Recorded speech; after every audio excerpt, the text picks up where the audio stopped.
RAB ১৩ অভিযানে ৩০০ বোতল Phensedyl সহ ২ মাদক কারবারি আটক।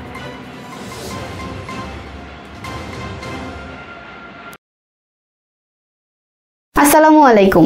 এমকে টেলিভিশনের নিয়মিত সংবাদে আপনাদের স্বাগত জানাচ্ছি আমি আশুরা খাতুন নদী। শুরুতেই শুনলেন সংবাদ শিরোনাম, এখন ডেস্ক থেকে বিস্তারিত।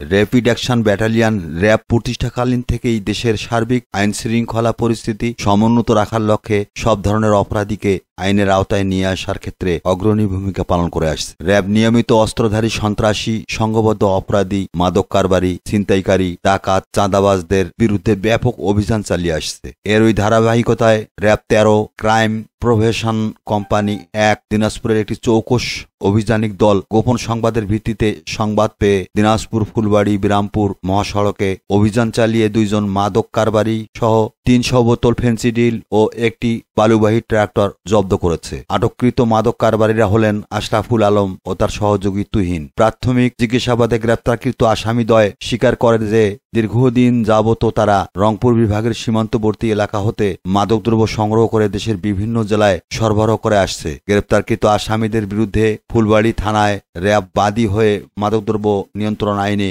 একটি মামলা রুজু করে আসামিদ্বয়কে সংশ্লিষ্ট থানায় হস্তান্তর করা হয়েছে। ওয়াহিদুল ইসলাম, নিউজ ডেস্ক, এমকে টেলিভিশন। শেষ করছি এমকে টেলিভিশনের নিয়মিত সংবাদ। এতক্ষণ সাথে থাকার জন্য সবাইকে অসংখ্য ধন্যবাদ।